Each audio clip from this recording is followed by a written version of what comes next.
aren't as they were before. You best start bracing. Did you think you could keep us out? Shut the gates, forget us now. Tides are changing.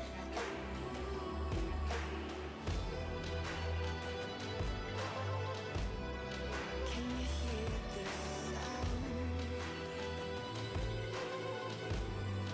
Can't stop us now. We're not back in town, know what we're doing. Things are about to change, it's evolution. Voices shake the ground, you feel it moving. We're the revolution. We're the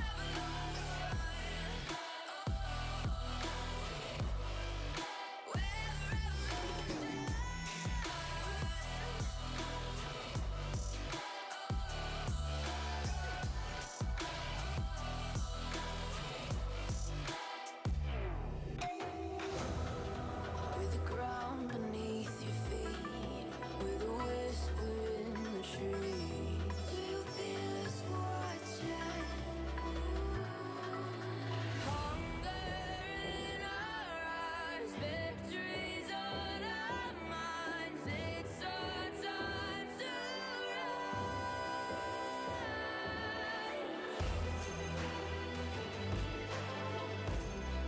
Can you hear the sound?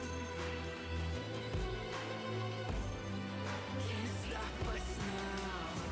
We're not back in town, know what we're doing. Things are about to change, it's evolution. Voices shake the ground, you feel it moving. We're the revolution.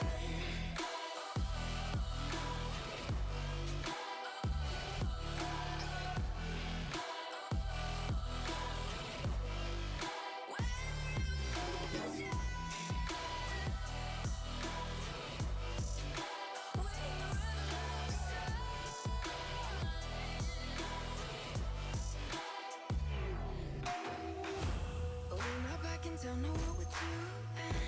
Things are about to change, it's evolution. Voices shake the ground, you feel it moving. We're the revolution.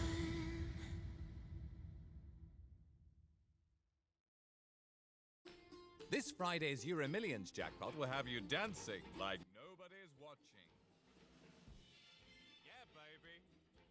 Just make sure nobody is watching. Get in this Friday's Euro Millions draw. Play on app. Account terms, rules and procedures apply. Players must be 18 or over. Sometimes creating an ad campaign can feel like you're talking on mute. Sorry, we can't hear you. Say that again? But advertising on Spotify can help your business turn up the volume. With our easy-to-use ads manager, you can create new audio ads from scratch or repurpose existing video assets. Then we'll deliver your ad to an engaged audience that is ready to hear and see your message. It's that simple. Learn how Spotify can add more to your mix at ads.spotify.com. I know it's bad, but I can't help myself. When I feel sad, I escape from my sins. Lately music's been my reminiscence. That's when I listen. I know it's bad that I can't help myself. When I get mad, I set fire to the hell. The only way to keep it at a distance,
Good evening and welcome everybody. This is Obi-Wan Pez for N-Simplex Pachinko. We are going to be looking at some mathy stuff tonight, and we're going to go through a few published research pieces and see if we got anything interesting. Tonight I'm going to be looking at Matt Laporte. Good evening and welcome.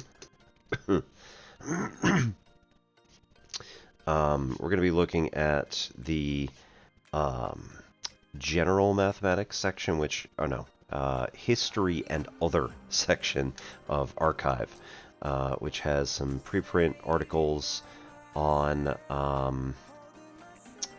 various research projects that people have found, like new historical documents or new contexts or new translations. So we'll take a look at some of this stuff. Everybody who's been here a while knows, like, I'm kind of a big fan of using math history to teach my mathematics courses. So, and naturally, if anybody has any questions, feel free to ask.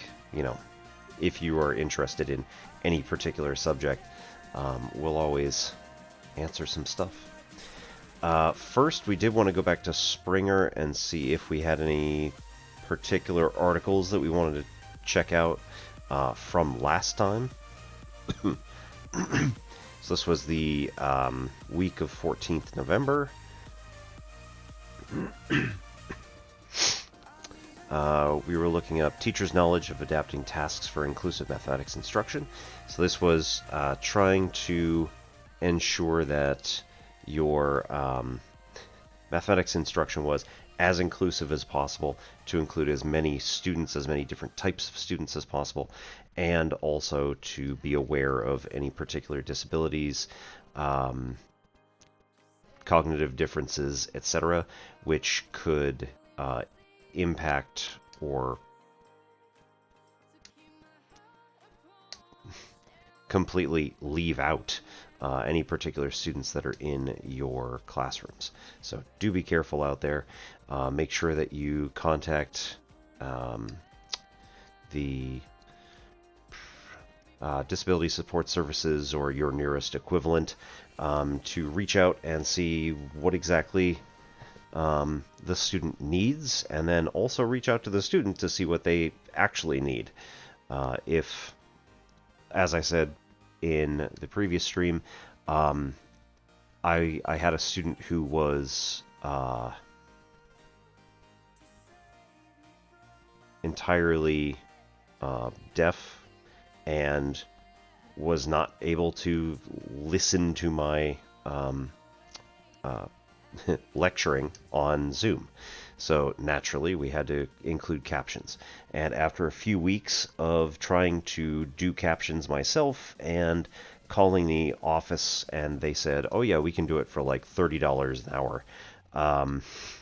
I finally reached out to the student and said, okay, so what do you need exactly? And they were like, oh, you know, your auto-generated captions are fine. Didn't need to do anything, in fact. And I said, you know, just in case the auto-generated ones don't work, make sure you contact me. And they were like, you know, basically, when the auto-generation fails, they look in the book for a vocabulary word, and usually it fills in the blank for them. And I was like, all right, let me know.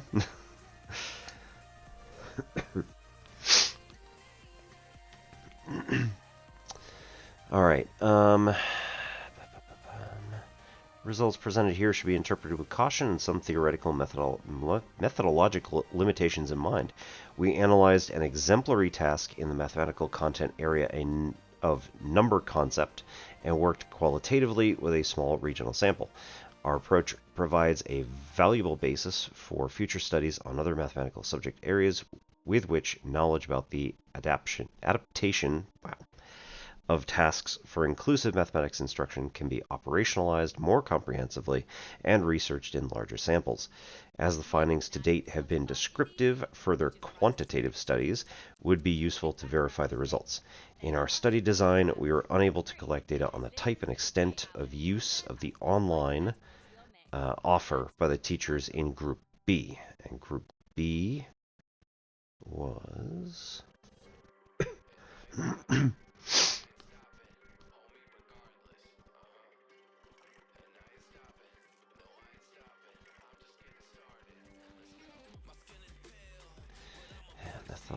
methodology.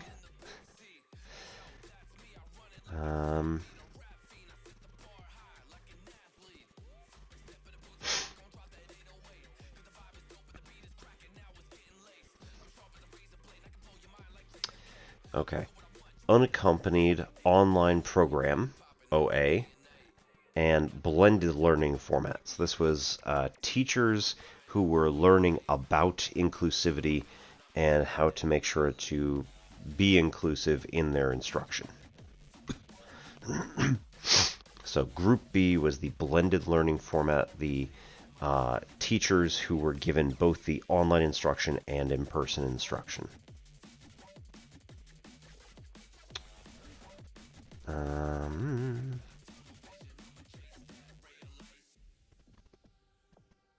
Right.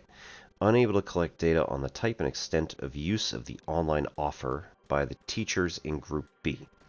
It should also be noted that this group could already have had informal access to the online offer, given here.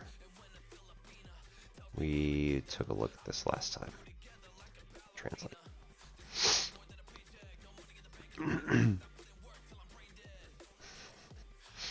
Yep. So adapting tasks, promote diagnosis guide, encourage exchanges, practice effectively, establishing continuity, doing activities with the students to, engage them, and making sure that your particular activity is inclusive for all students of all ability levels. And generally speaking, we want to do that ahead of time so that we don't end up in the situation like I was in, where it's like, suddenly I have a deaf student. Oh no, what do I do? Like, if you plan ahead for every student and try to get the what's called universal design, if you've started working on that ahead of time, then any student who comes in, you shouldn't have any real issues. Maybe you have to change something just a little bit because, they want something that is slightly different from what you have, and that's fine. But you don't have to start from scratch. Website has been available since 2016. In addition to that, teachers in both groups participated voluntarily and were free to choose whether they wanted to join Group A or B, so this is self-select. In future studies, a more rigorous design of the study could be sought, as it can be assumed that the differences observed in the study between self-study online and blended learning are confounded with activities of varying intensity. On the other hand, we believe that the activation of the participants through social contact with peers and lecturers and the more intensive engagement with the content offered through targeted activities in the training events speaks in favor of blended learning. And generally speaking, yes, this does fit kind of the narrative of why blended learning works in the first place, is that you've got a mix of multiple different avenues that the information can come in.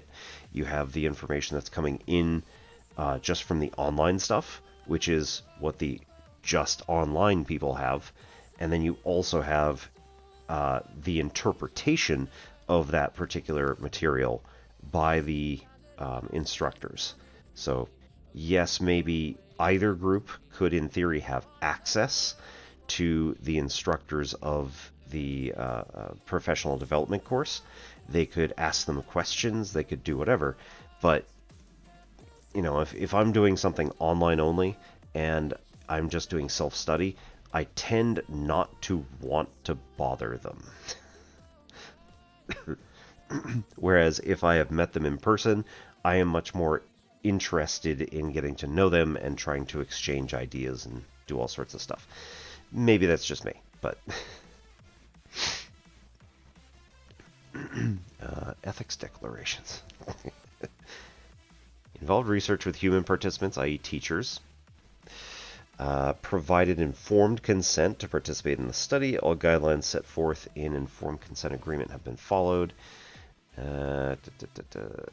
Ethical approval not required in accordance with conditions outlined by German Research Foundation, where research that carries no additional risk beyond daily activities does not require the ethics board approval. That's also interesting. I want to say that, you know, pretty much everybody's the same, but nonetheless. I have not seen a obvious declaration like that before. First online 2017, my goodness. Diagnostic skills of mathematics teachers in COACTIV study. We talked a little bit about COACTIV.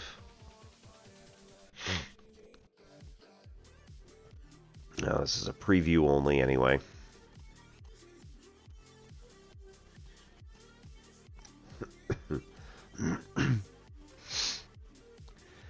Report 8 conceptualizations and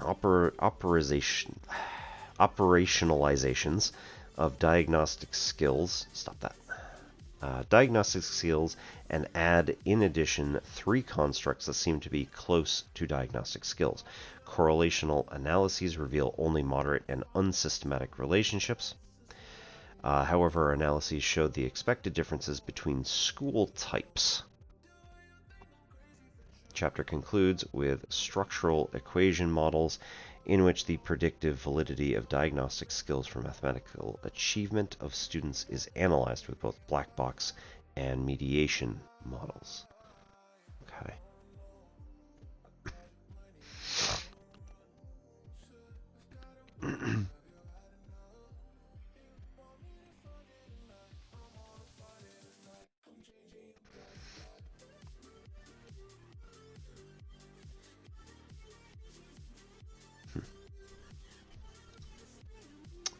Inquiry-based learning through problem posing and activity theory analysis of mathematics pre-service teachers' lesson design. Okay, in this study we investigated pre-service teachers' lesson designs, focusing on how they supported inquiry-based learning through problem posing activities. Our theoretical framework was based on Angstrom's activity theory through the lens of contradictions, and the data were analyzed using content analysis. Data generated from workshop on university campus, designed for pre-service teachers mathematics course grades 5 through 10. Before the workshop, most pre-service teachers did not use problem posing activities in their lesson designs. This is not surprising. Most teachers, as Peter Liljedahl had noted, most teachers use kind of an I do one, you do one repetition, where students will repeat, aka mimic, a teacher's methodology that they placed on the board. They will look back and forth between what they have on their paper and what is on the board and make sure that basically all they're doing is exchanging numbers. In some cases, there is a different actual question, but that's not always the case.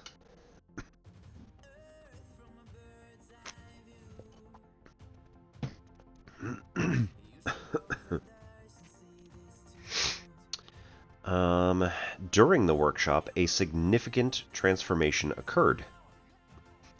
All pre-service teachers revised their lesson plans to include problem-posing activities, demonstrating active engagement in utilizing these strategies to meet the goals of inquiry-based approach.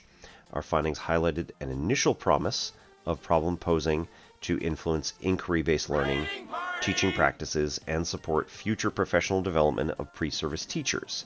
Consequently, future research should investigate these dynamics across educational settings to further refine and enhance teaching practices employed in mathematics education. Hey, Zach, how's it going? Everybody, it's Zach from E to the 2i Pi. Our raid and lurk, excellent. Definitely take care of yourself tonight, and yeah, I know how much just talking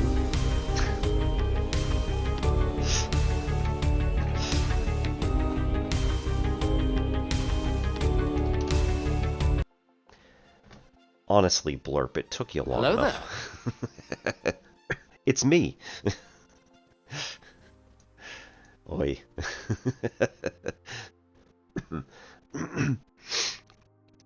Oh, I've got all of my audio is now ripped, copied, and put onto my drive, and now I need to get off my rear and take it from the drive and put it into Twitch and or Stream Elements. So I'm on like the last couple of steps in order to have actual news stuff on, on the channel. It's all audio from an old TV show called Square One TV. It's where the follow music comes from. That was from it's sort of a variety show. Came from a segment called Math Man, which was suspiciously similar but legally distinct from Pac-Man. Boys and Mouse, Erdős 124 was broken. Oh.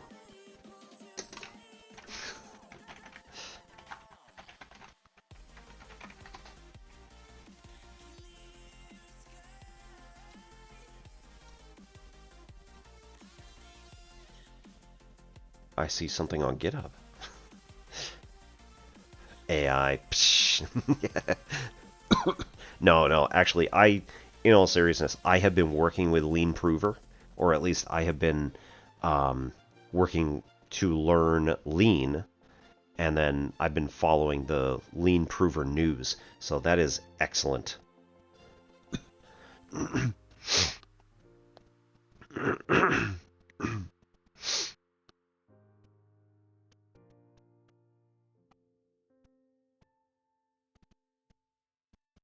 It does pertain to a simpler version of the actual problem. Okay. Well, we will quickly solved problem 124. Oh no.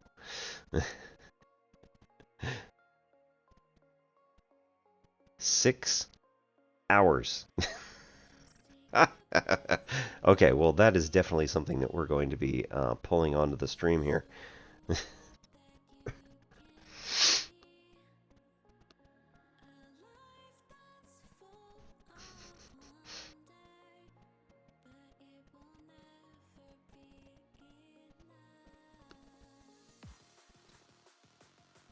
going to drop that here. We'll come back to it.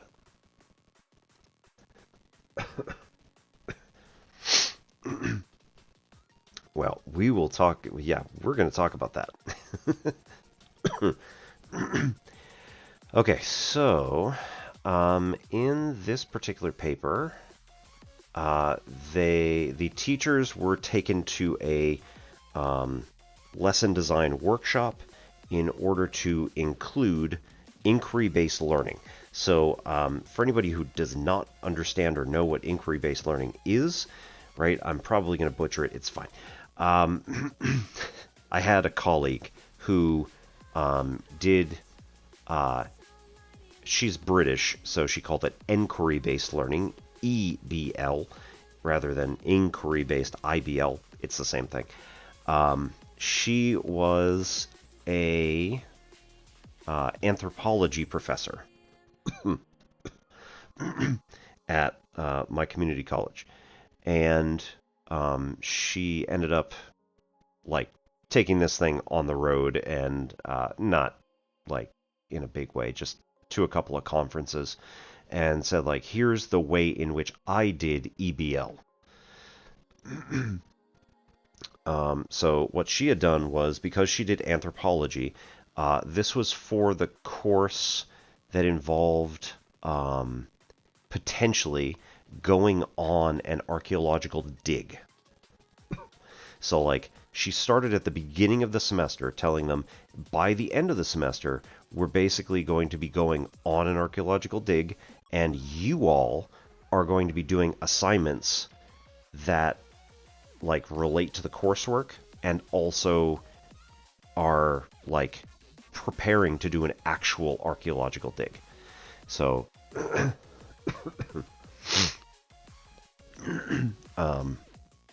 she started with, talking about some of the basics of anthropology, some of the basics of, the ideas of archaeology. What is it that we're doing here?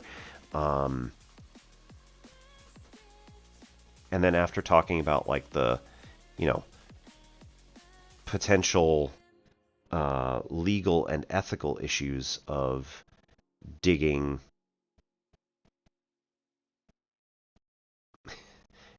up human remains, or digging up, somebody's backyard or whatever, in order to try to find artifacts.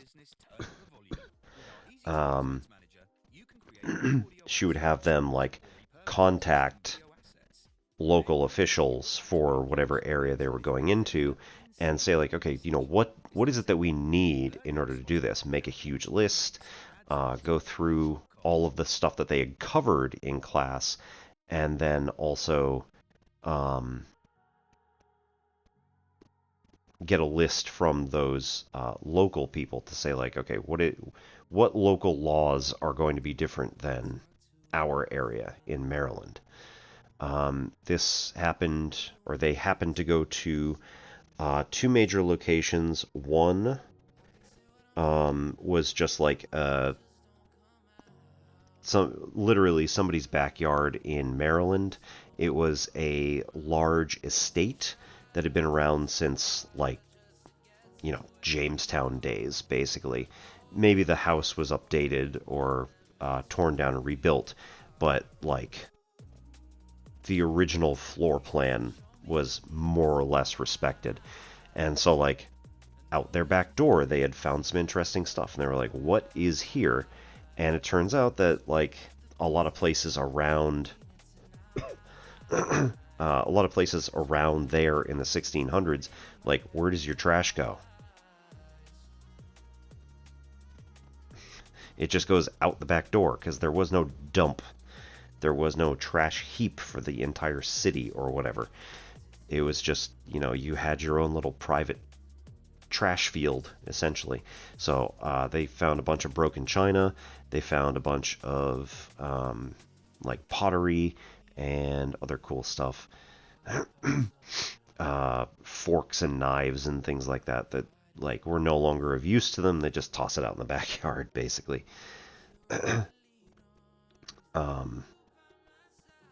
People in that time also had like a compost pile, but that was different, right? That was more like what we have today. It's something that you're going to create rich soil, encourage the worms to get in there and break down anything that you've got. But over in the other location nearby, there was just a trash pit. So they were able to secure a couple locations in Maryland, which included, this one trash pit on the pretty close to the Chesapeake Bay. And then they also found a location in France, which was like an old Roman settlement that they found. They were able to discover that through sending sonar waves through the ground, they do like little miniature explosions with sensors everywhere to get a sense of like what is around. They were able to discover the remnants of a like Roman era house, and there wasn't much of a house left. Naturally, probably burned down or probably got wrecked by invading armies or who knows what. But they found the posts that were sunk that act as the foundation. So there were timbers, probably about 4x4 or something like that, which were driven at regular intervals, and like 8 along the bottom, 8 along the top, and 6 or so along the sides, and not quite entirely rectangular. So they found some really cool stuff. They ended up finding a number of Roman coins, which you do have to turn in to the authorities. No smuggling things back into the States, come on. And a few of the like smaller trinkets that aren't worth anything, they were able to bring back, not individually, but as like the school. They were approved by the government to be like, yeah, okay, tiny stuff. We're not interested in this particular artifact. That's fine. So, it's a few little things. Okay, so that is how she did EBL, and now we look at the one from Gresa, Pozhegu-Ermeni, Svein, Arna Sikko, and Benedicta Grimeland.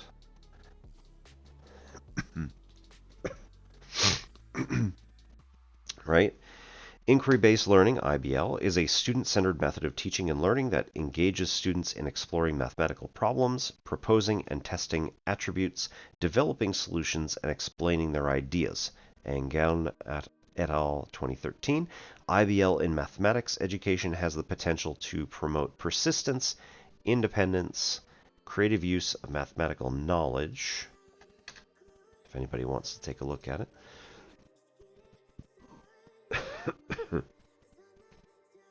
By making students more confident in their abilities to generate and critique ideas, Lawson et al. 2016, introducing IBL to mathematics lesson planning provides teachers with great opportunities to engage students in structured and flexible investigations, promoting deeper understanding of mathematical concepts, Barron and Darling-Hammond, 2008. Despite IBL's widely recognized benefits, is often hindered by tensions between teachers and students arising from its weak implementation that disrupts classroom environment, Leet et al. 2014, and comprehensive studies on its implementation and impact in mathematics education are still lacking, Dorrier and Maas, 2020.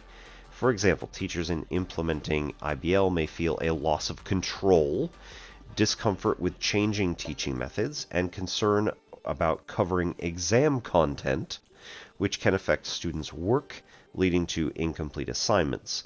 While students may also notice this discomfort in teachers with the new teaching approach, Lit et al. 2014, Havold and Blumhoch, 2019. It is why it is a crucial skill for teachers to orchestrate and facilitate learning processes to ensure that IBL is effective in their teaching experience. Brude and Prescott and Engeln et al. 2013, Schoenfeld and Kilpatrick. To facilitate inquiry in mathematics with their students, pre-service teachers must experience and implement IBL themselves. Artigue and Blumhoch. Implementing IBL in practice can face challenges such as motivating students, designing confidence-building investigations, ensuring background knowledge, providing sufficient time, and meeting learning context constraints. Edelson et al. 1999. It's been a problem for 25 years. Overcoming these challenges can offer students valuable opportunities to better understand mathematics and make teaching easier for teachers. Potschen et al. 2014. Among the challenges implementing IBL in classrooms, the questioning process of IBL stands out as a significant challenge. While questioning is a vital part of guiding students to develop and follow through on their own inquiries, it also requires them to define meaningful testable questions, a skill that research shows many students struggle with.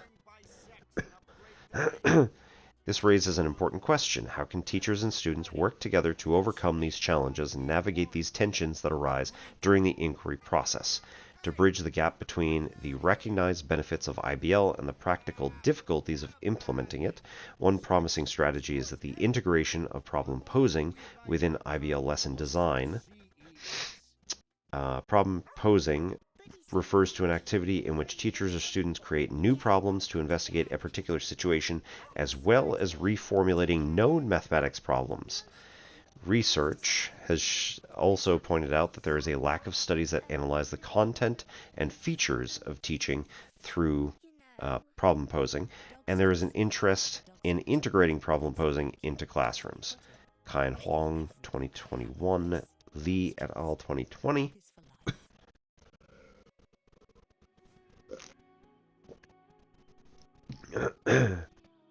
While problem posing and IBL are distinct pedagogical approaches, this study used problem posing as a complementary tool to support the design of IBL lesson plans.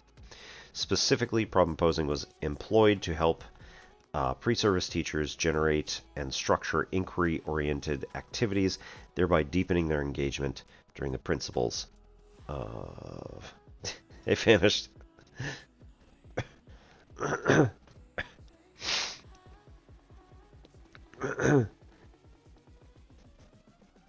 Did you see the news? Poison Mouse posted it.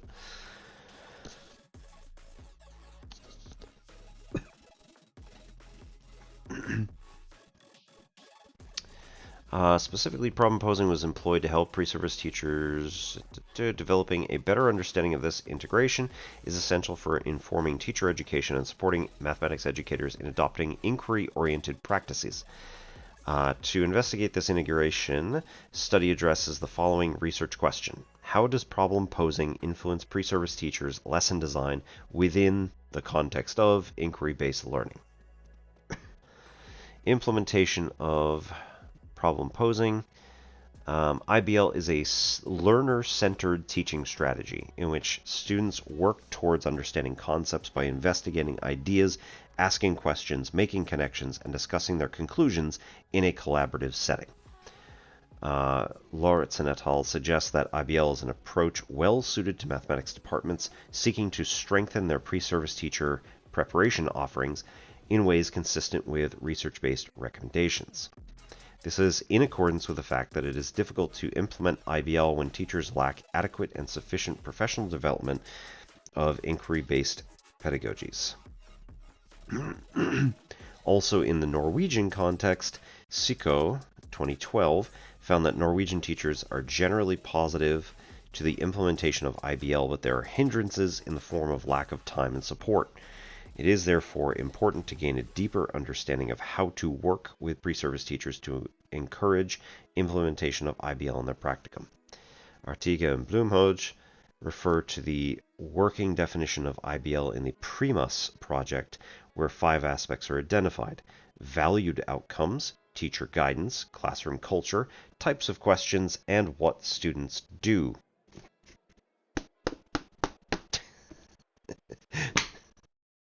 It's all that. Right? We've already talked about that. One of the key activities for students to do is to pose questions. So, to effectively implement IBL in classrooms, it is crucial to focus on students' question posing. We can relate this to the theory of problem posing because problem posing activities can improve IBL implementation and enhance inquiry process. By problem posing, we mean activities where the learner is given opportunities to engage in reformulating, extending, or creating new problems. So, mostly, right, the beginning part of it, I think there was a piece in one of these articles that we were talking about last time. The reformulation is essentially students creating a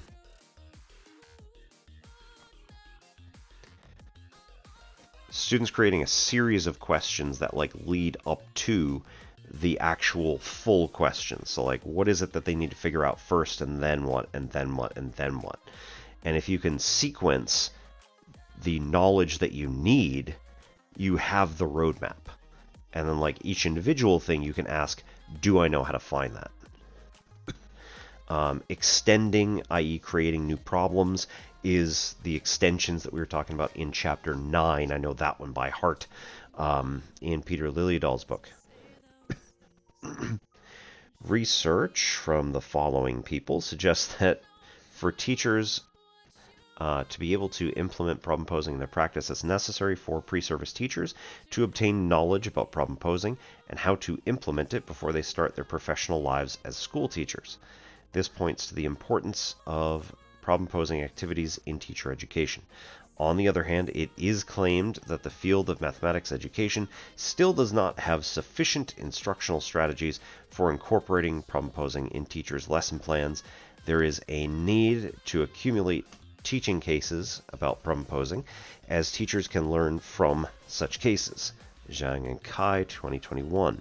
Building on this, the following study explores how pre-service teachers integrated problem-posing activities within inquiry-based learning during lesson planning, not as separate approaches, but with problem-posing serving as a mediating tool to support the design of IBL lessons. Investigating this connection contributes to the research field by examining how pre-service teachers engage with IBL through problem posing in the context of lesson design. To summarize, we have identified the following research issues. It is important to investigate IBL and problem posing as integrated parts, and there is a lack of studies that synthesize the effect of problem posing as a mediating tool for learning to teach an inquiry-based approach, particularly within mathematics teacher education. Woo! Okay. Stoyanova, 1997, identified 3 categories of problem posing which raise students' awareness to generate and solve mathematical problems. 1. Free situations. Students are asked to pose problems for an open mathematical situation and without any restrictions. 2. Semi-structured situations. Contain more detailed information than free posing situations, but students are invited to explore the structure of that situation and to complete it by applying knowledge and concepts from previous mathematical experience. Also, students are asked to write problems that are like the problems given, or to write problems based on scientific pictures and diagrams. No, specific pictures and diagrams. Structured situations. 3. Require students to pose problems by reformulating already solved problems or by changing the terms or conditions of given problems. A structured situation of problem posing is what if not, proposed by Brown and Walter, 2004. This method involves generating new questions from a given situation where the student must list alternatives to the negated attribute. Each alternative creates a new problem situation. Using the what if not strategy, student can generate 2 or more data components, resulting in a new problem situation.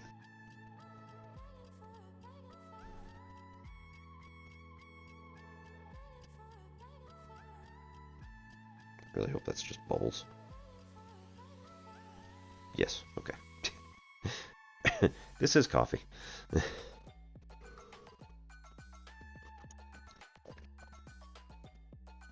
At 10:49 p.m.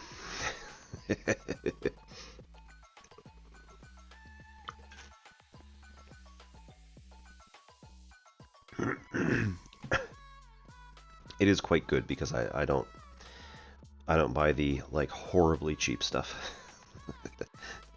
It's not terribly expensive, but it's also not horribly cheap either. Mm-hmm. Yep.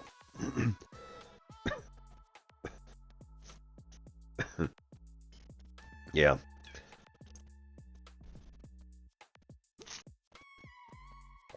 Mostly because I got hooked on the good stuff, and then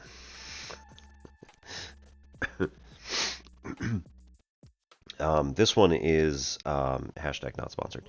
The Super Carlin Brothers have come out with a line of coffees from Carlin Brothers Coffee, and that one is the Irish cream flavor, which just like any other flavor in coffee. It's just the roasting process that creates this. Like they've like artificially selected it to make this particular blend and then roast it in a particular way that it just like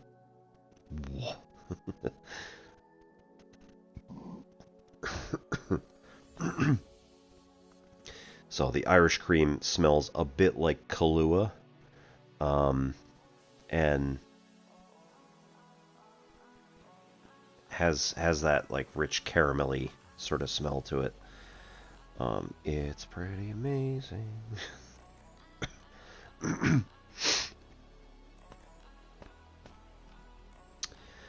Okay.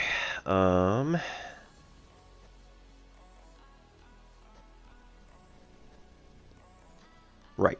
Strategy consists of the following phases. 1. Choose a starting point. 2. List the attributes of the starting point. 3. List the process of find the process of challenging each attribute with the question, what if not? 4. Ask questions or pose new problems related to the denied attributes. And 5. Analyze the original posed problem with all of the above in mind.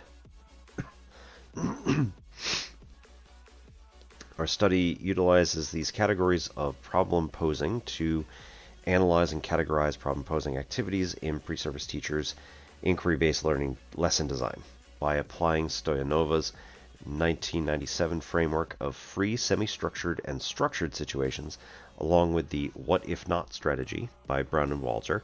We aim to gain insights into how pre-service teachers generate problem posing posed problems, thereby enhancing their instructional practices of IBL. All right, types of IBL situations.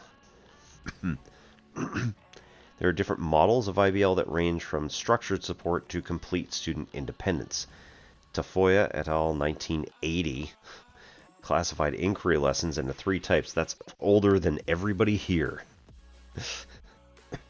In structured inquiry, the teacher defines the problem or issue and outlines a specific method for addressing it. 2. In guided inquiry, teachers provide the questions to stimulate exploration, but students independently investigate these questions. And 3. In open inquiry, students take full control of the process by formulating their own questions and engaging the entire inquiry cycle. Foundational classifications of IBL by Tafoya serve as the basis for many newer models, which typically expand on the structured, guided, and open inquiry framework. Inquiry situations differ based on the level of openness and distribution of responsibilities between teacher and students. Primus, 2011. So another classification by Fraud et al., 2001, inspired by Tafoya, describes levels of inquiry and roles of teacher and students across 6 areas: questioning, planning, implementing, concluding, reporting, and applying. This model balances teacher guidance with student initiative, allowing teachers to decide when and how to foster student responsibility. Based on the types of inquiry, we can see how questions guide the inquiry-based process in IBL. Teachers may provide specific questions, structured inquiry, broader questions, guided inquiry, or allow students to create their own, open. As we see, questioning in IBL has a somewhat different meaning than questions generated as part of problem posing, with problem posing not necessarily being isolated to open inquiry situations. This approach helps students develop their investigation and inquiry process step by step. Our study utilized the levels defined by Fraud to analyze how the level of inquiry increased when problem posing was integrated into the inquiry-based learning design.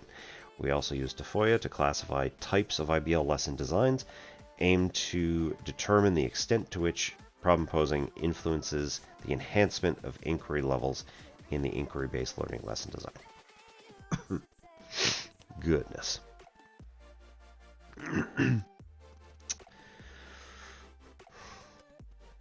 Okay.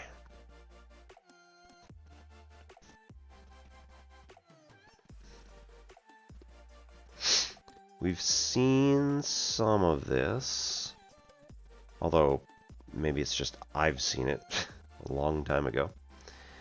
Based on Vygotsky, 1978, Leontev, 1981, and Engstrom, 1987, organized a system for analyzing human activity as it takes place in social communities. Yes.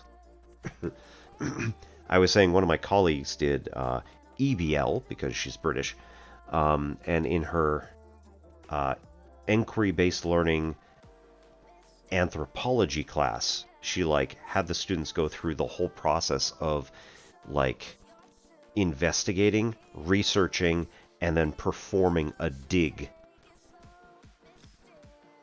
in real time over the course of one semester. IRL is in real life. IBL is inquiry-based learning.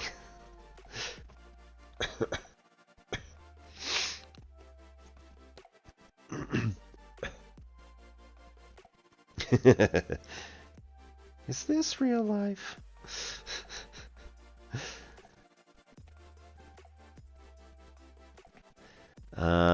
Right. So the activity system has 6 components: object, subject, mediating artifacts, rules, community, and division of labor. An activity system is typically represented as a triangle below and represents collective activity undertaken by actors with diverse roles, positions, and perspectives. Foot, 2014. We've chosen activity theory because it highlights that learning occurs through social and cultural interactions, with a focus on understanding how people interact with tools, rules, and communities. This is exactly the situation we see in our study, namely how learning happens through pre-service teachers' interactions with tools such as IBL and problem posing, following the rules of the form of course requirements in the community of the university campus. Activity theory gives us an opportunity to study the interaction between components in the activity system and how introducing problem posing as a new tool influenced pre-service teachers' IBL planning and teaching practices. Sometimes creating an ad campaign can feel like you're talking on mute. Sorry, we can't hear you. Say that again? But advertising on Spotify can help your business turn up the volume.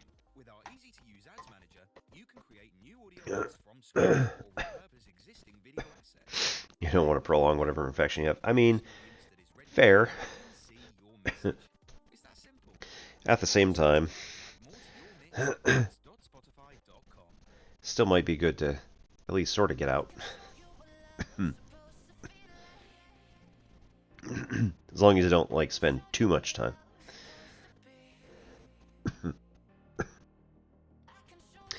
BBC Radio 2, by the way, does an event that they call Tea Time at 4:15 every day.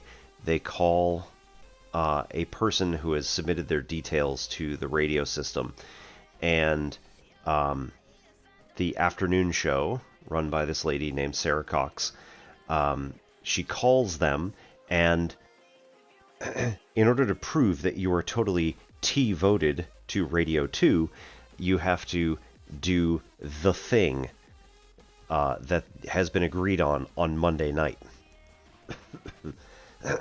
So last week they had it was the anniversary of a news story that came out of, I think, Italy, where a group of donkeys had eaten some really expensive flowers at the either parliamentary house or some king's house or something like that, and then the donkeys were held in contempt in prison for some amount of time, and so it was the anniversary of their release last week, and so the tea time password was, "You need to bray like a donkey." So you pick up the phone and you bray like a donkey immediately. You do not say hello. You do not say hi, Sarah. You do not say anything. You bray like a donkey. This week was the anniversary of Galileo's invention of the improved telescope. Hey, Megamorph. Don't use donkeys as your scapegoats. Excellent. Excellent. So this is the anniversary of the creation of Galileo's improved telescope. And so you have to pick up the phone, and again, you don't say hi, you don't say hi Sarah, you don't say anything else. You immediately go to Galileo Figaro. And she said, you can sing as much of it as you want, but that's the goal, is like, you pick up the phone and you say Galileo. Yeah. Thank you for the follow. My name is Obi-Wan Pez, this is N-Simplex Pachinko, and we do mathy type stuff on Mondays and Wednesdays. Occasionally I describe what it's like living out here in the UK, which is a different experience for me and my family. Only a year and a half left, guys. It's crazy. We're like already halfway.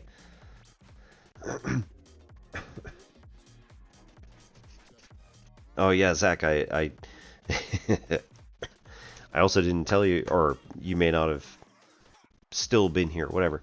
I have downloaded and put onto my G drive all of the audio clips from Square One that I recently found. So we'll see how it goes.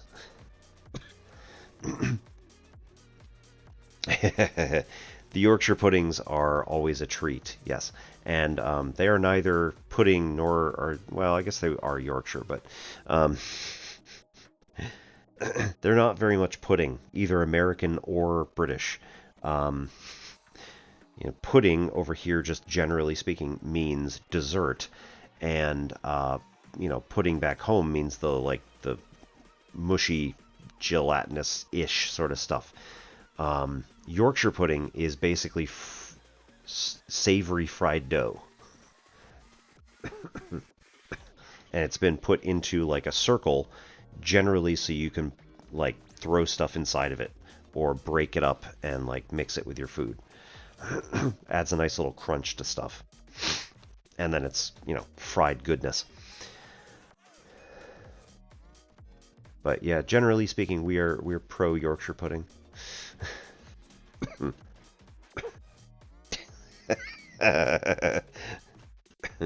Yeah, I imagine if you told someone nice pants, they would be like, I'm not showing.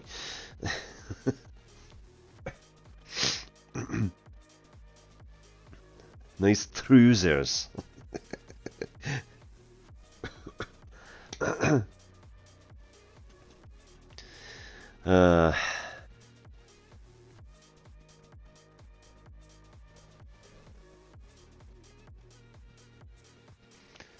Alright, in Angstrom's activity system, the human activity in question is done collectively with a purpose that is the object. And so the object is the true motive of the activity. In Angstrom's view, objects are raw materials that transform into outcomes through activity. Thus, an outcome is a change that the activity enacts or produces. The realization of the object of an activity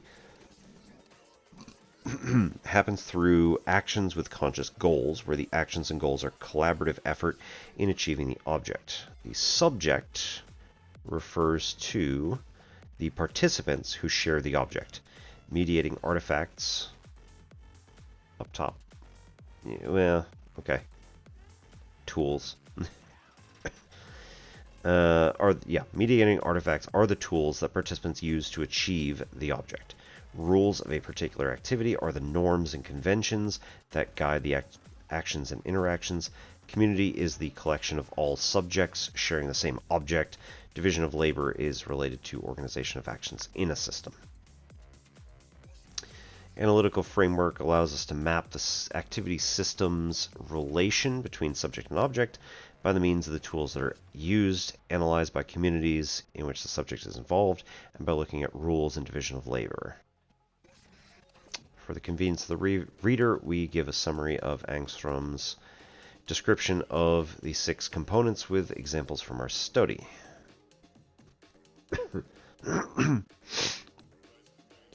contradiction, a key principle of activity theory, refers to accumulating structural tensions within and between activity systems. Contradictions are discovered in an activity system through manifestations when participants experience disturbances and innovations. Activity system satisfies this principle since it allows for internal contradictions within the system to be sources of change and development when problem posing added to is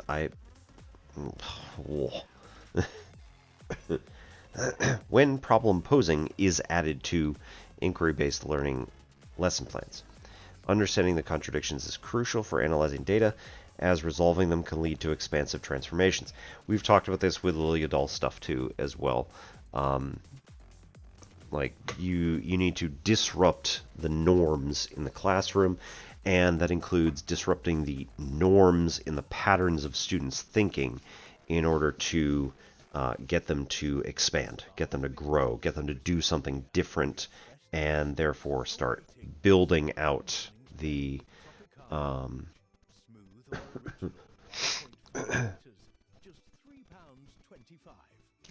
building out their repertoire as well as just their experiences as a whole. Ads are going to start in about 3.5 minutes, so we'll try and finish up a paragraph here, see how it goes. Activity theory perceives contradictions and opportunities. Yeah, we said that. Contradictions can be intentionally created, leading to transformation of one or more nodes within the activity system. Rather than viewing contradictions as failures or deficits, they're seen as signals of emerging growth opportunities, serving as catalysts for innovation, mobility, and transformation. The perspective on learning and development through contradictions aligns with our study on how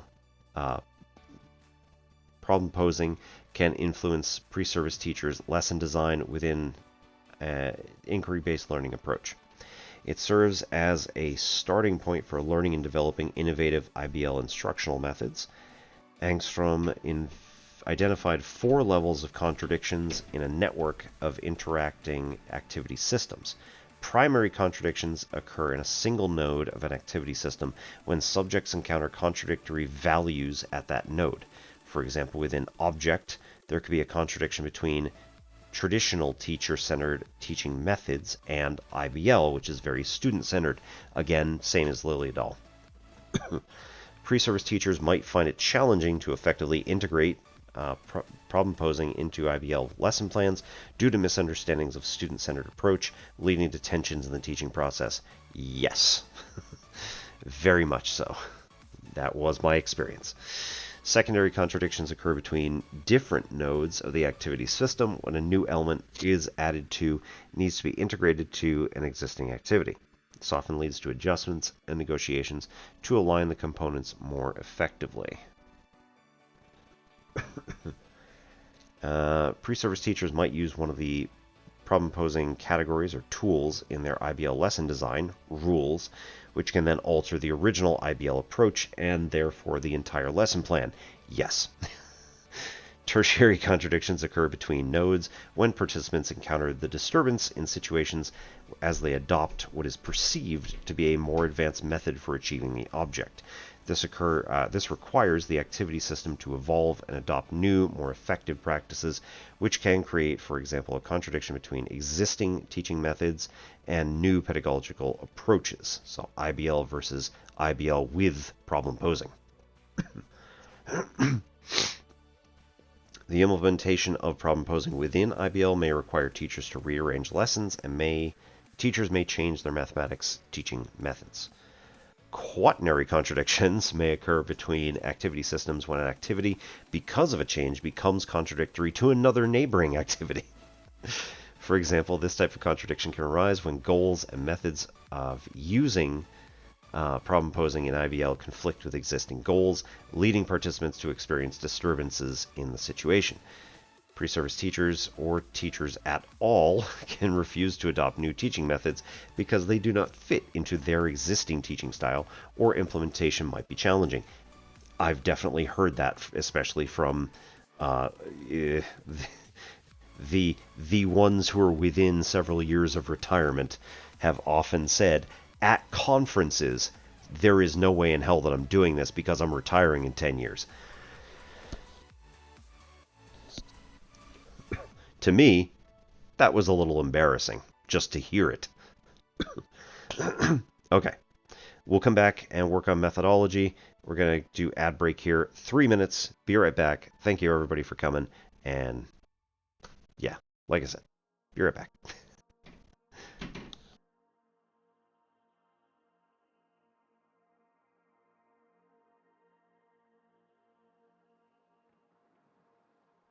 I need to know if you'll give me a second chance. They don't come around often, but please, you know I can't stand it. When you don't talk to me, when you don't talk to me, yeah. There's something inside, yeah, there's something inside that brings me back to you, yeah. No, I can't hide it. No, I can't hide it anymore.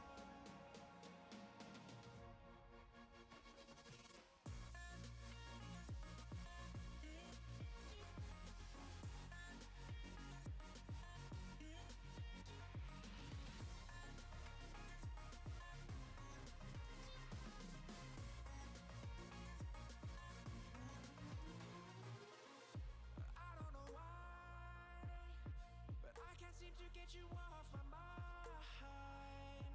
And I know it's true, and I'll say this to you.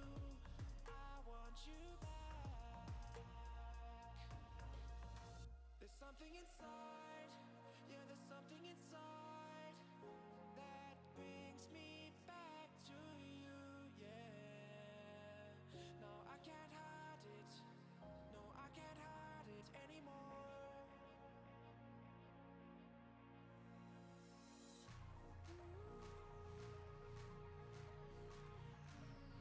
Something inside, something inside.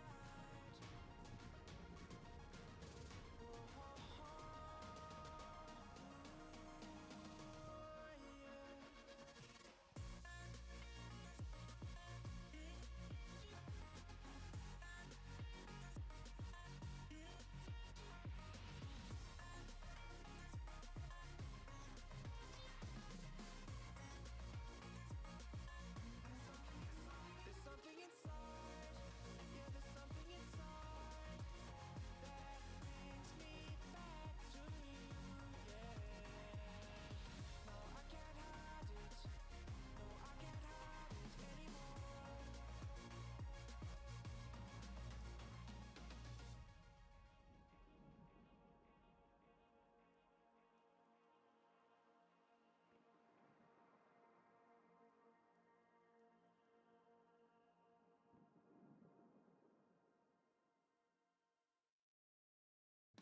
Yo, ready to upgrade your phone but your wallet's feeling a little light? Hit up Sex and score the sickest deals on the latest models. Whether you're repping iPhone or Android with an awesome 5-year warranty, Sex has your back, dude.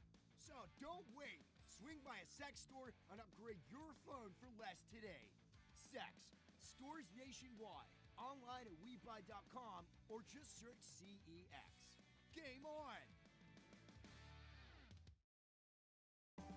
Hey Spotifyers, click or tap the banner to listen to Christmas classics. Timeless, heartwarming classics from 1940 to the 1970s for the holiday season. Brought to you by your friends at McDonald's. Try the new cheesy chicken stack, featuring a mega cheese melt.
Right, as always.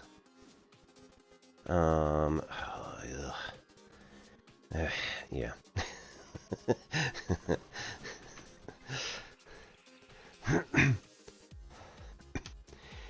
Anybody who wants to do a fitness sort of thing? Find a space. Alright, so this is the awful one that we learned from karate, but it works really well. These are called hydrants. Mostly because they found it funny when they do their first move, i.e. this one. Pretty self-explanatory. So the first move in the sequence is to take your leg, and while you are just putting all four on the floor like this, generally speaking, getting yourself, comfortable-ish where you are, you bring your leg straight up like this and straight down like that. Don't actually rest it back on the ground, but then we continue. So, the knee just makes an arc going out this way, and then back 3, 4, 5, 6, 7, 8, 9, 10. Hold it. And for the next 10, we do what's called a round kick in karate. So you flatten your toe and then kick out this way. 1, 2, 3, 4, 5, 7, 8, 9, 10. Hold it out. Put the heel forward. And we just go up and down. 3, 4, 5, 6, 7, 9, 10. Hold it up. And now we do figure eights. 1, 2, 3, 4, 5, 6, 7, 8, 9, 10. And then by then, your hip should be kind of on fire.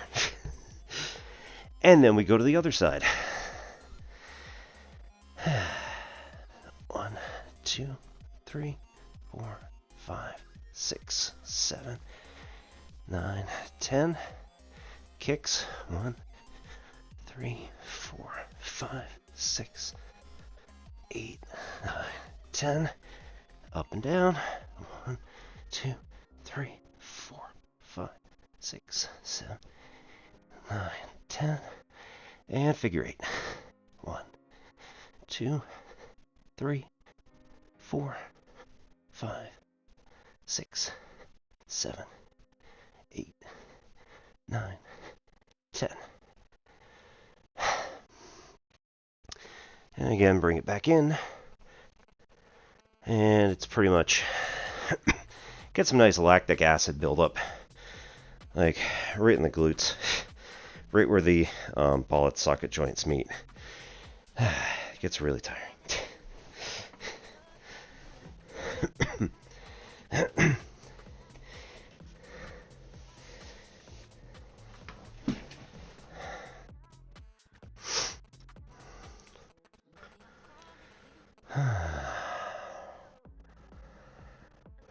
Good times.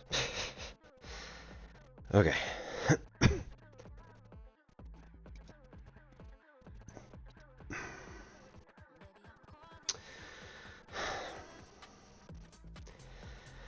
Till now, few studies have examined the contradictions within or between activity systems in mathematics education. In this paper, we aimed to identify possible contradictions occurred between components of our activity system when pre-service teachers support inquiry-based learning lesson plans with problem-posing activities.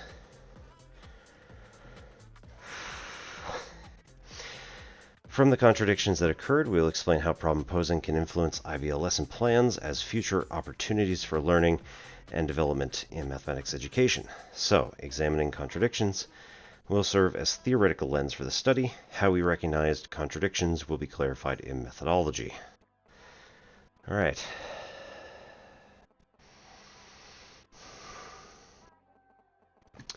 Planned an intervention in the form of a workshop as part of the mathematics education course to pre-service teachers who were attending on university campus. Workshop inspired by Chi 2020 and consisted of 4 interwoven activities which were designed related to IBL and problem posing. It took place on 2 days, 2 sessions each day. Day 1. First session, researcher presented an overview about the purposes of IBL approach. Pre-service teachers discussed the nature of IBL and its meaning. Second session, pre-service teachers were instructed to work in groups, design a lesson plan based on an IBL approach. Participants were free to choose the mathematical content of their particular lesson plan, and it was not necessary to follow a particular lesson plan template.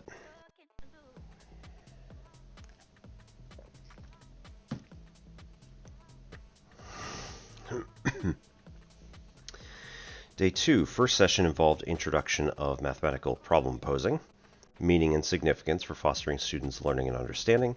Second session, teachers were encouraged to revise their prior lesson plans by integrating problem posing activities.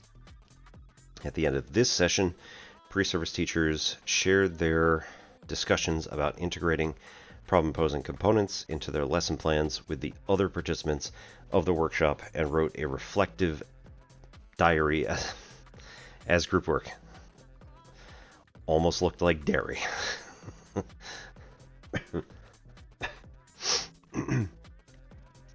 Participants were 80 Norwegian pre-service teachers for grades 5 through 10.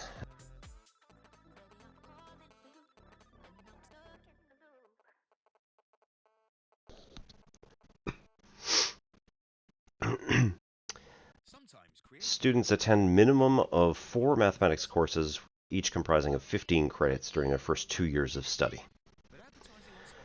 Data were collected during the spring semester of their first year, 2022. Part of the curriculum for the mathematics course was attending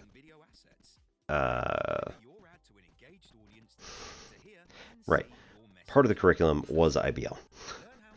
We selected participants through purposeful sampling approach, Cresswell 2013, deeming PSTs enrolled in IBL inclusive course be appropriate participants. There were 3 mathematics teachers, educators teaching the course, and one of these 3 mathematics teacher educators is also the first author of this article. Data were collected from coursework that they completed in the workshop. This data consists of 18 IBL lesson plans from day 1, 18 revised lesson plans, and 16 reflective diaries from day 2. We want to understand data in terms of contradictions as they occur in an activity system. To achieve this, need to comprehend the data content of data material. Analysis process consisted of 2 steps. Initially, qualitative content analysis, and subsequent step of analyzing for contradictions based on the activity system of the study. Initial step began reading IBL lessons from day 1 of the workshop. For each lesson plan, we determined whether it incorporated IBL based on Frod's classification. If a lesson plan was found to include IBL, we used Frod's classification to identify the level of inquiry present in the lesson plan. Next, we analyzed IBL through problem posing that the pre-service teachers revised on day 2. Using Stoyanova's classification, we determined each lesson's plan, the type of problem posing, and which part of the lesson the problem posing was integrated by pre-service teachers. That is, we looked at the beginning, introduction of new content, exercises, reflections, and homework assignments to find where it occurred, to see how introducing problem posing in the lesson, coffee made, nice, introducing problem posing in the lesson plans affected level of inquiry. We applied Frod's classification to the revised lesson plans. This allowed us to see what extent and how problem posing affected IBL. Tastes like vanilla? Nice.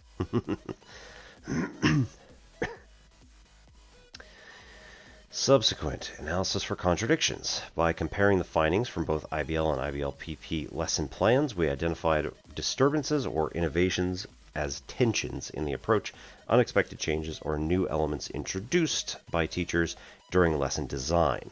These were interpreted as contradictions, signs of development within the activity system experienced by the teachers. By classifying these disturbances and innovations into relevant contradictions based on activity theory, we can also answer how problem posing as a tool in the activity system influences the object of designing IBL lesson plans. To support and enrich, we examined reflective diaries. The diaries provided insight into their reasoning, decision-making, and contradiction encountered during the design process. We use the diaries to clarify the teacher's decisions during lesson planning, to enrich the analysis, and to ensure we had sufficient information to make informed judgments about how teachers dealt with the lesson plans. Together, the two data sources enabled a deeper understanding of how integration within IBL unfolded during the lesson's designs. Ethical considerations, make sure that they had approval for the Center of Research data. Can withdraw consent at any time. Confidentiality and anonymity. Cool. First author is both the researcher and the teacher of the course, so definitely good to have that sort of potential conflict of interest, like, highlighted. Teachers were informed that a member of the mathematics teacher-educators team would also serve as the researcher, making the dual role clear and transparent. It doesn't necessarily say which one, but that's fine. I'm just warning everybody one of the teachers is also the researcher, just to let you know. Teaching mathematics while responding to students' needs is the first commitment of a teacher, so the teacher should act as teacher in the classroom, keeping the researcher's voice low, Tabach 2011. Thus, in the study, the mathematics teacher-educator was the researcher, has taken care that the quality of teaching and the quality of research have their own separate priorities. During the lessons and workshops, priority was given to teaching. Algebra time. Nice. Which particular subject is it?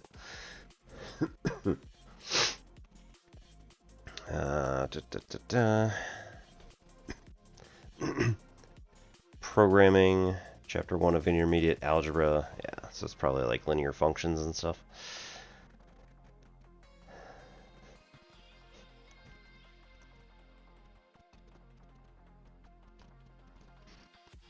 While the goal of IBL was to foster deep understanding and critical thinking through student-centered methods of teaching, some teachers misunderstood this approach and continued to rely on traditional teacher-centered methods, mistakenly thinking they were still fostering inquiry. As teachers advanced through different levels of IBL, this contradiction became evident in the use of their mathematical tools, such as overly simplistic problems or rigid procedures which did not fully support the inquiry process. Because of this situation, teachers struggled to write an IBL lesson plan based on the knowledge they gained from the workshop, thereby failing to achieve the object of the activity system. This primary contradiction highlighted the gap between the intended goals of IBL and teachers' actual practices. Recognizing the contradiction prompted a reevaluation of IBL teaching method with problem posing. Given that the workshop only lasted 2 days, such difficulties were perhaps predictable.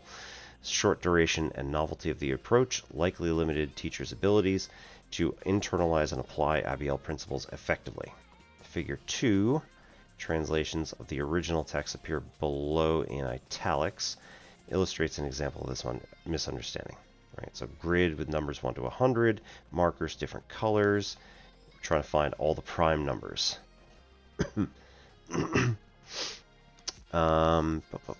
Teacher asks the students to mark all the numbers that are multiples of 2 with a color. Furthermore, they should mark multiples of 3, 4, 5, etc. with different colors. In the end, all numbers that are not marked numbers will be marked as prime numbers by placing a circle around them. This is how students get a picture of what prime numbers are, and that they can be divided by themselves and by 1, and that they, the prime numbers, otherwise do not appear in the multiplication table. Okay.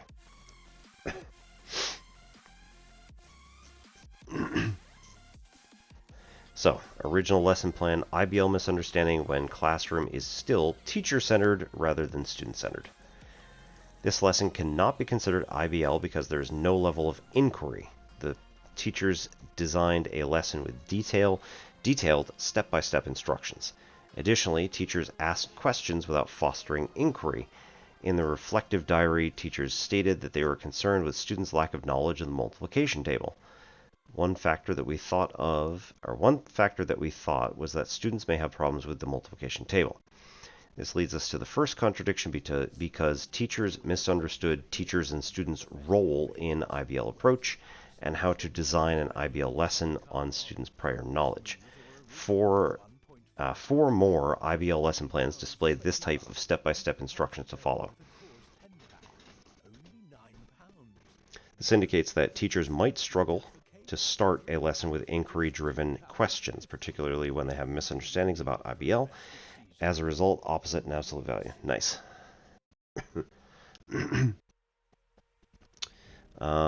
Might struggle to start a lesson with inquiry-driven questions, particularly when they have misunderstandings about IBL.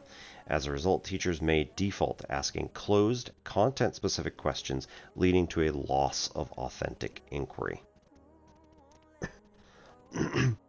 Even in cases where the original IBL lesson plan did not correspond to any level of inquiry, some promising inquiry emerged when problem planning activities were incorporated to the revised lesson plans. Figure 3 shows the revised one from above.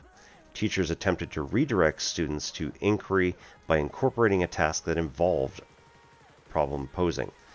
Therefore, students guided the planning to a higher degree and were asked to draw their own conclusions. The teachers used the grid to facilitate question posing, prompting students to engage more deeply with the material. Such a task is classified as a semi-structured strategy in the problem posing approach. Planning. This indicates that teachers attempted to use problem posing strategies to make the lesson more inquiry-based, increasing inquiry level from 0 to 2.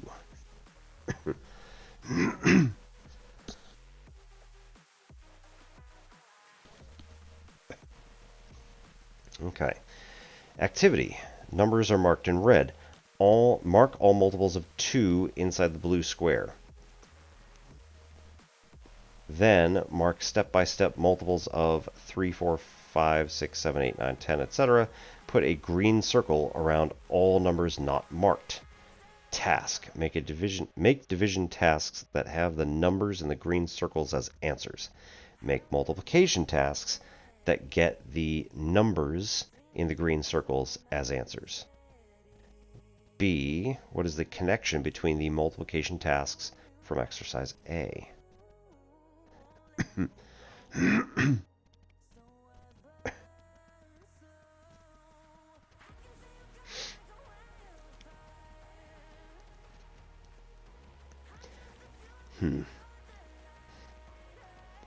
I'm going to...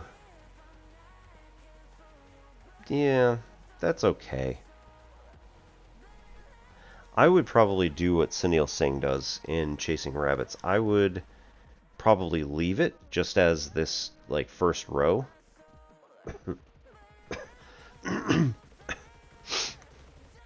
Like, leave that as an artifact on the board. And then discuss with the students, like, hey, what does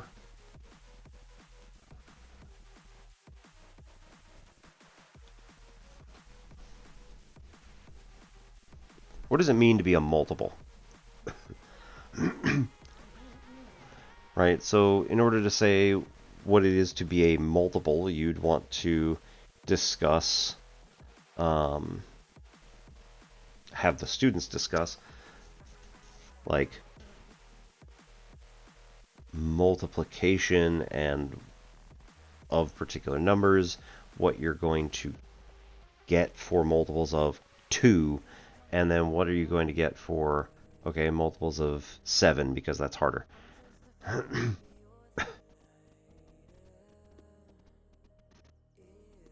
And ask what you've done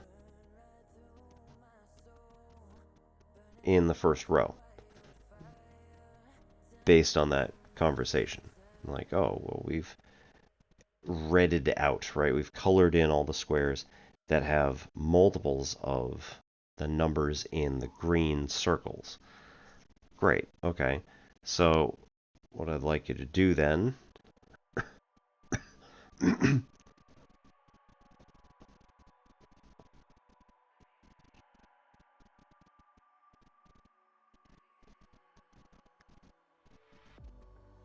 it might be too prescriptive then.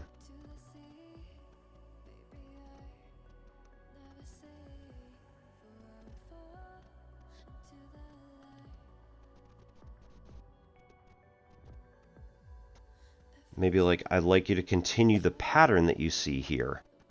Discuss with your groups what that pattern is. Older students probably would not be an issue.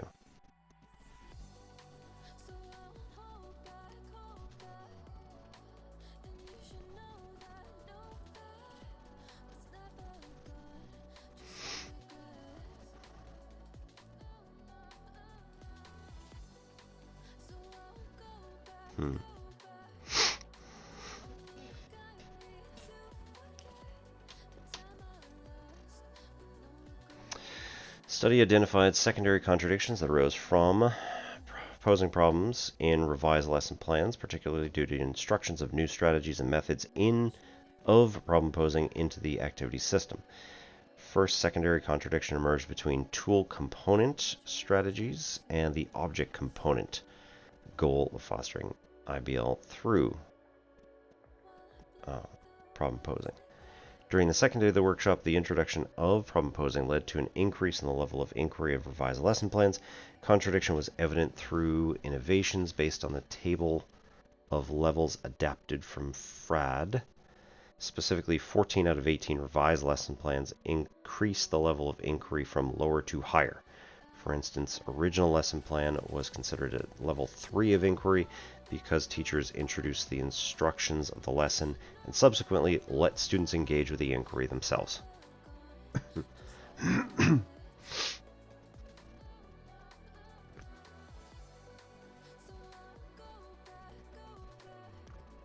At the end of this lesson, the students were also supposed to present their work by making posters, which is also an important part of IBL.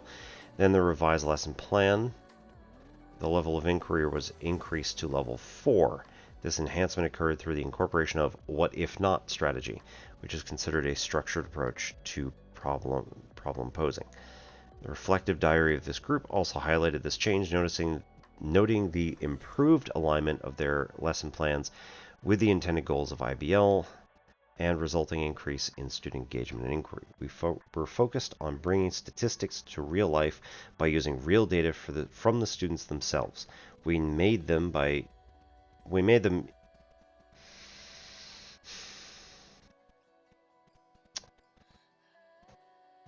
use by making them choose difficult diagrams to present their data.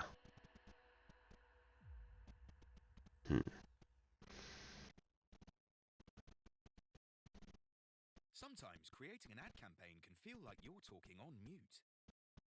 Sorry, we can't hear you. Say that again? But advertising on Spotify can help your business turn up. Another secondary contradiction occurred between tools and the object activity system. As mentioned in the methodology section, we examined what parts of the lesson plan the teachers included problem posing activities in. Most of the changes in the revised lesson plans that introduced problem posing included the introduction of new content and in-class exercises, which respectively led to changes in the summary and reflection at the end of the lesson. In the original IBL lesson plan, the teacher started the lesson with questions and then encouraged students to take tasks by themselves by working in groups. In this original lesson plan, teachers introduced problem posing in-class exercise phase. This was considered a contradiction because if problem posing tools is introduced later in the lesson plan, it does not constitute IBL, the object, but rather a problem posing activity in-class exercise phase. The essence of IBL is to initiate the lesson with inquiry. Therefore, integrating problem posing at the beginning can transform the lesson into an IBL approach, whereas using problem posing only during reflection limits the transformation, limits its role to a supplementary activity. This aligns with the principles of IBL, which emphasize starting with inquiry and pose questions. Revised lesson plan changes were made. Teachers employed semi-structured situation where the teacher encouraged students to explore and discover the connections between the numbers. Teachers who designed this lesson mentioned in their reflective diary, "We thought that by finding context for the tasks and comparing them, we could see connections and gain better understanding." So to help students gain a better understanding, the teachers altered the introduction part of the lesson by encouraging students to create semi-structured problems with real-life context. The secondary contradiction was addressed by repositioning problem-posing strategies to the introduction phase of the lesson, thereby ensuring that the inquiry guided the learning process from the outset and aligned with the core goals of IBL.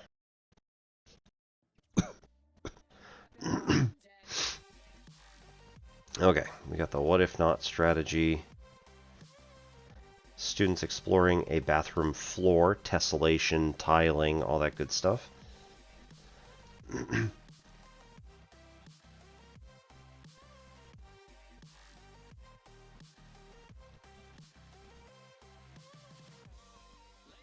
We wanted the teaching plan to be very open so that students could formulate their own problems in a context of their own choosing.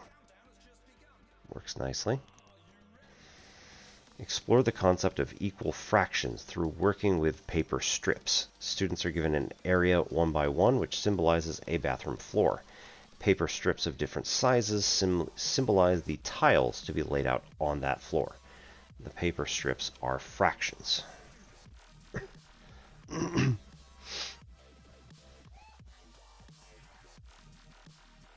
Alright, original IBL.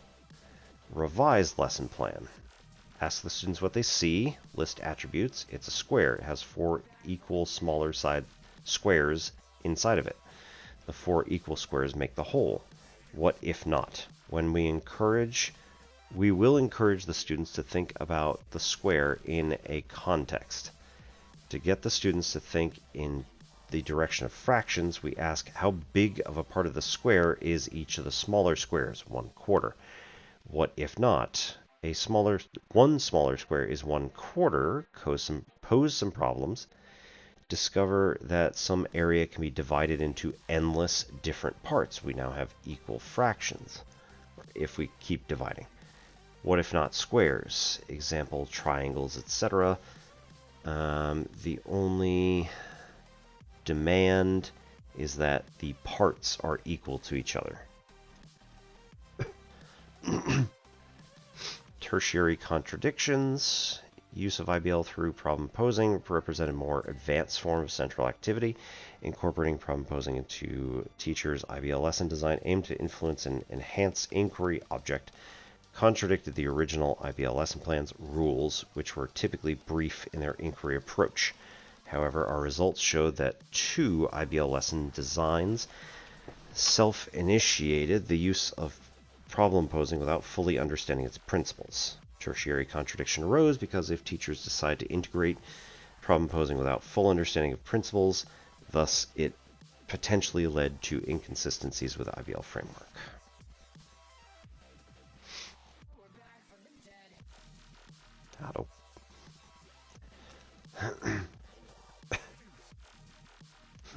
Quaternary contradiction, since our study was only based on the system of teachers on university campus, did not have any quaternary contradictions.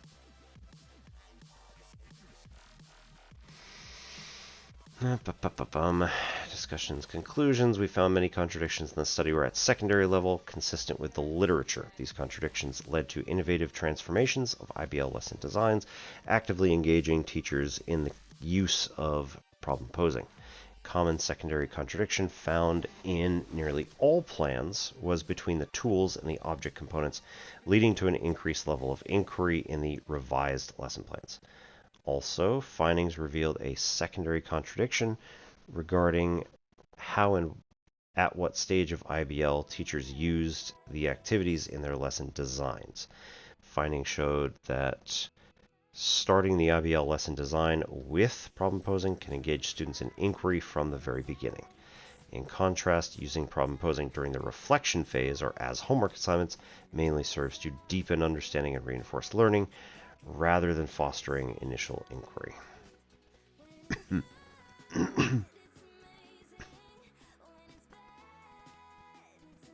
Found one tertiary contradiction where the new object of culturally more advanced form of the central activity conflicted with the object of the dominant form of the central activity. 16 of 18 IBL lesson plans did not include problem-posing activities. While all revised lesson plans did, 2 of the original lesson plans did include problem-posing.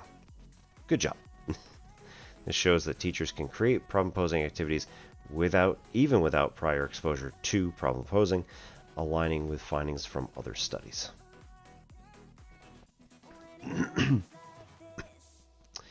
Study demonstrates how teachers learning about IBL through problem posing can be revealed by analysis of lesson plans. Some studies have used lesson plan analysis to investigate mathematics teaching. Study further contributes to the development of tools for lesson plan analysis by focusing on how teachers integrate problem posing to their IBL lesson designs. To conclude, our findings underscore an early stage of the potential that problem posing influence IBL teaching practices and foster teachers' professional development. Therefore, future research should continue to explore these dynamics in diverse educational contexts to further refine and expand teaching practices used in mathematics education. Cool. Alright, we want to jump to this last one here. European Central Station 36kr.com or eu.that.com. Says here, AI just solved a 30-year math problem. Terence Tao, awesome resident mathematician, said that ChatGPT and others failed. It's not really surprising, mostly because all of these other ones were meant as language learning models. Many of them are not meant for learning math at all, and many of them just make crap up. So, however, we have worked with Lean Prover on this stream, so we do know how Lean Prover is supposed to work. Or rather, we have worked with Lean, and I have discussed Lean Prover. Last night, the mathematics community was shaken, and the AI mathematician Aristotle cracked a simplified version of a 30-year-old problem in just 6 hours with a single click, earning high praise from Terence Tao. The era of vibe proving in the mathematical field has arrived now. Vibe proving. Get out.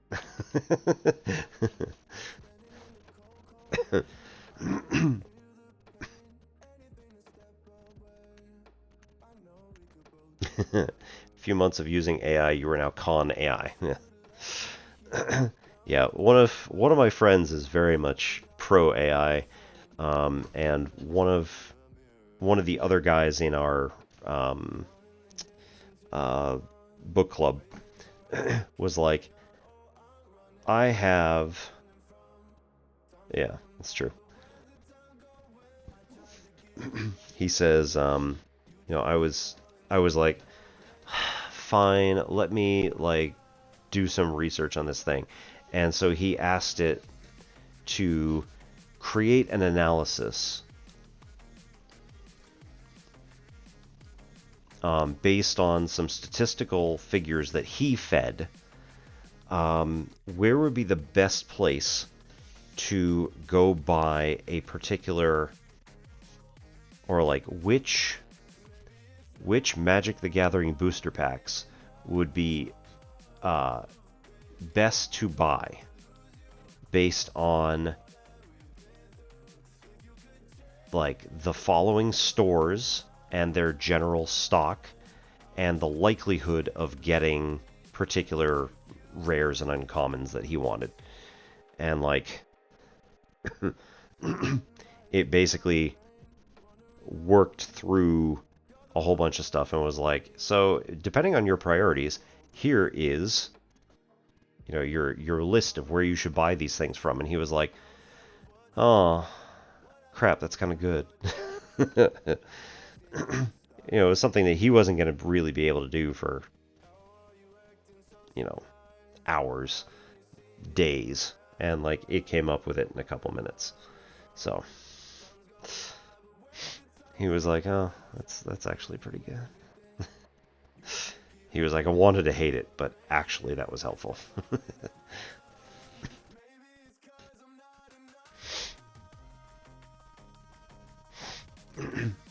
Yeah, me too. Like if you're using it to ask what a particular problem is that you could have just typed into a calculator, like, no, don't do that. All right. Aristotle, developed by Harmonic Math, independently completed Erdős problem number 124 asterisk simplified with 100% autonomy, zero human intervention, quote up above. Took only 6 hours in lean proof system. Verification only took 1 minute. Aristotle from Harmonic has solved this problem all by itself, working only from formal statement. There was no human participation or assistance throughout the process. The moment can be regarded as the moon landing moment for the mathematical community. Yeah. Vlad Tenev, founder of Harmonic Math, sighed. The mathematical community is undergoing a major change. The era of vibe proof has arrived. I hate that word. Stop it. Sorry, Vlad, but... Alright. Since conjectured complete sequences of sets of integer powers in the journal Acta Arithmetica, Boris Alexeyev ran this problem using a beta version of Aristotle, recently updated to have a stronger reasoning ability and natural language interface. Mathematical superintelligence is getting closer by the minute. I'm confident it will change and dramatically accelerate progress in mathematics in all independent fields.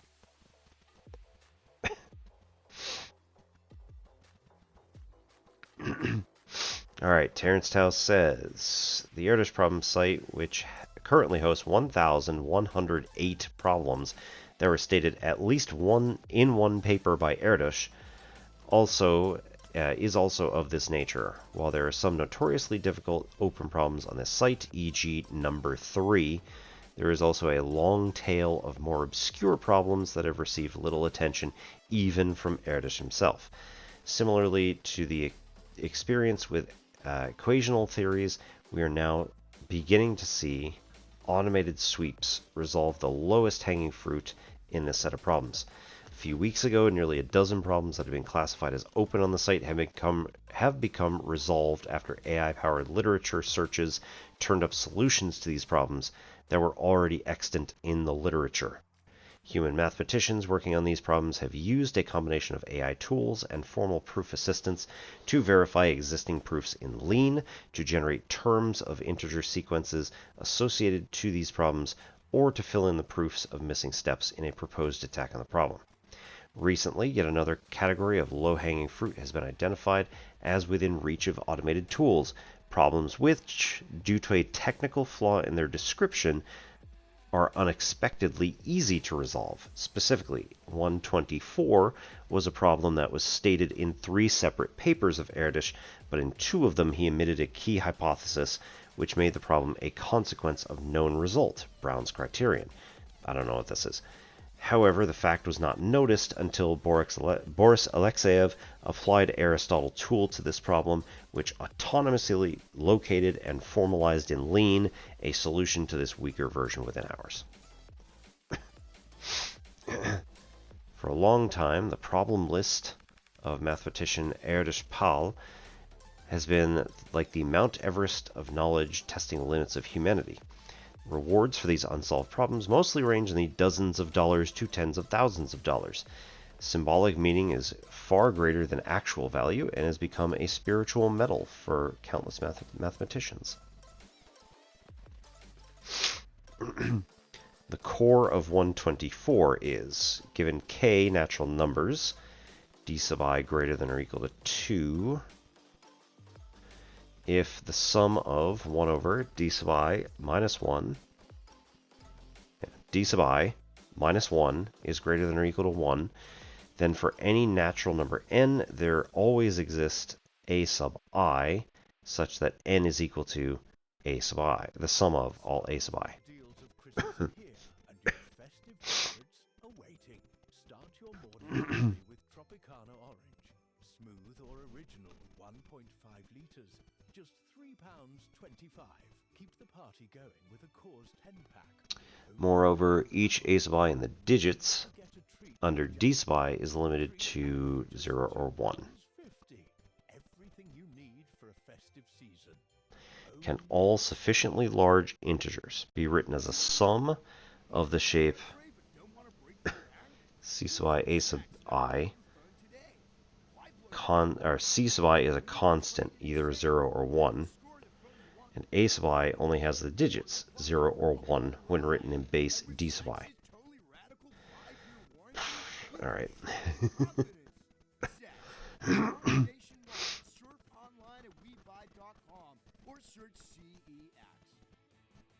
Put simply, it essentially asks, under extreme constraints, can any large number always be represented in binary without being affected by the base? This involves the deep waters of combinatorial mathematics, and traditional methods have been stuck on the GCD condition and boundary cases. Until last night, this wall collapsed. Last night, asterisk. Yep, right. That is this morning. Written this morning. So until last night, literally. Harmonic team created a prototype of mathematical superintelligence, Aristotle, which combines reinforcement learning, Monte Carlo tree search, and lean formal language. After inputting the problem, it searched hundreds of millions of proof strategies and finally output a 100% verifiable theorem. Mathematician Boris Alexeyev said this is his favorite among the 3 theorems output by the AI.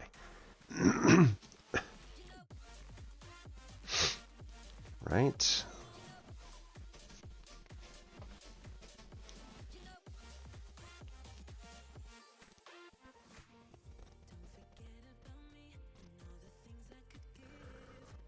There are 2 different versions of E124. Currently, AI Aristotle has solved a relatively simple version, but nonetheless, one of the ones that he proposed. Maintainer of the Erdős problem website said Aristotle's performance was most impressive. Thomas Bloom.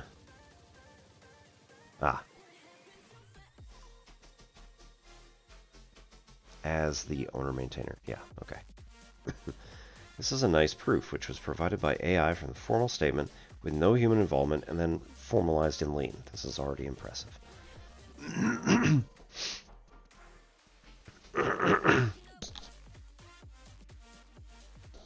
Again,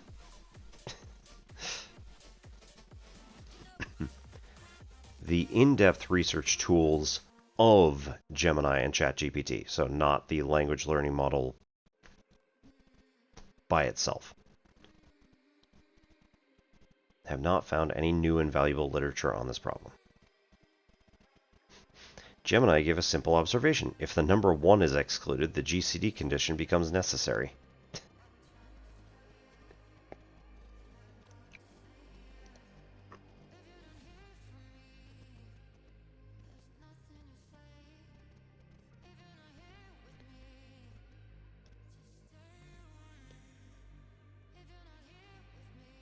Okay, so this is saying that if the sum of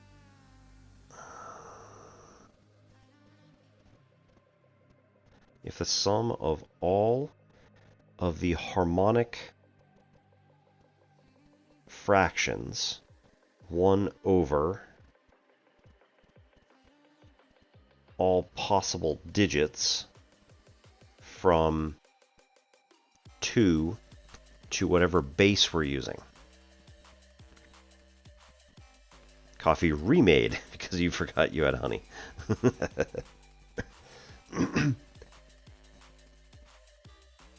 Is coffee good with honey?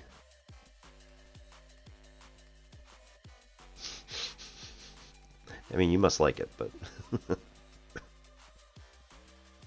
So if we do this in base 3...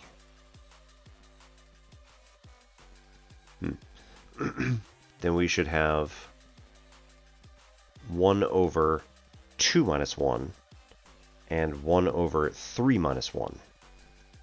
So 1 over 1 and 1 over 2. The sum of that is greater than or equal to 1. So this is a true statement.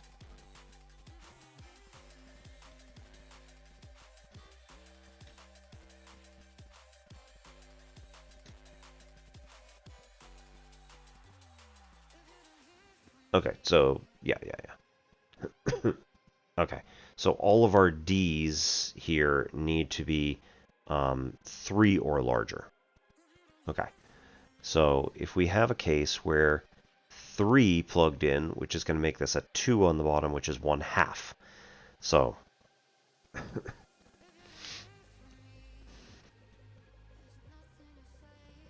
going from 3 up to our base. Will the fractions 1 over 2, 1 over 3, 1 over 4, 1 over 5, 1 over 6, etc. up to our base sum up to greater than or equal to 1?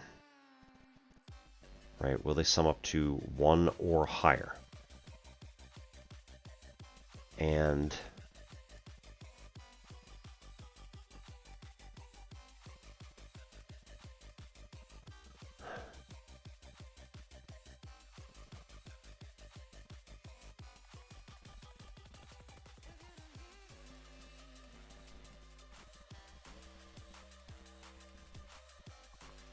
no matter what the base is, we want all digits in this number to only be 0s and 1s. So it's binary representation. Can all sufficiently large integers be written as a sum showing as this shape, C sub I, A sub I, as binary representations only?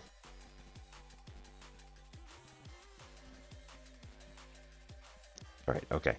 Can all integers be written as that? Some way, shape, or form. Sometimes creating an ad campaign can feel like you're talking on mute.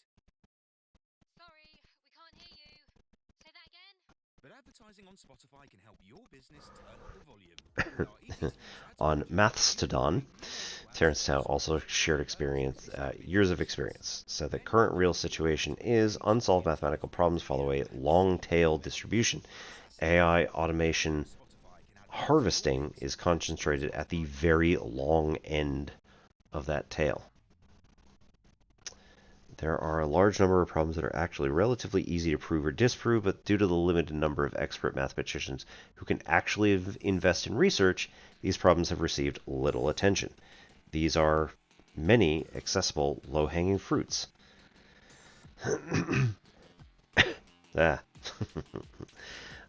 Terrence experienced a similar situation in Equational Theories project. In this project, they faced 22 million possible implications in universal algebra. If done entirely by humans, would take a very long time. Started to use a low-tech automated method and solved most of them in just a few days. Next, they continue with more complex methods to tackle stubborn difficulties that could not be solved in the previous rounds.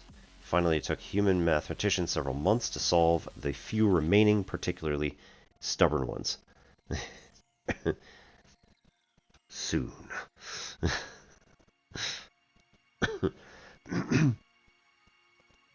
Currently, the Erdish problem website has recorded 1,108 problems that have appeared in the last at least one of Erdish's papers. Among them are well-known problems like E3, as well as a large number of more obscure, rarely noticed problems, and even Erdish himself never revisited them after mentioning them in a paper. In recent weeks, nearly 10 unsolved labels on this website have suddenly disappeared. All were discovered through literature with help of AI. Actually, these problems had already been solved by other people. Human mathematicians who are researching these problems also use AI tools and formal proof assistance in combination.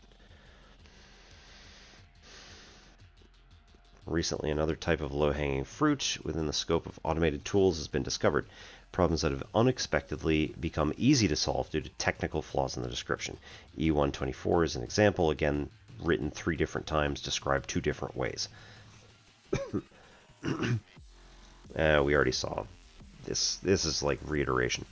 Slightly different. I wonder if AI wrote this. It can be seen that AI is lighting up the dark forest of mathematics. As Terence Tao said, automated tools first clear the easiest problems, separate the truly difficult part, and allow human mathematicians to spend their energy on worthy things. Like, I hope, writing this post. Articles from the WeChat public account.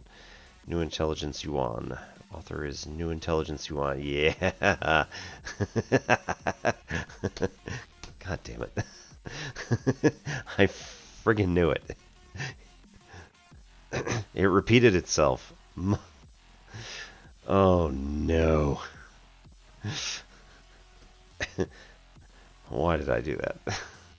Why did I allow that article?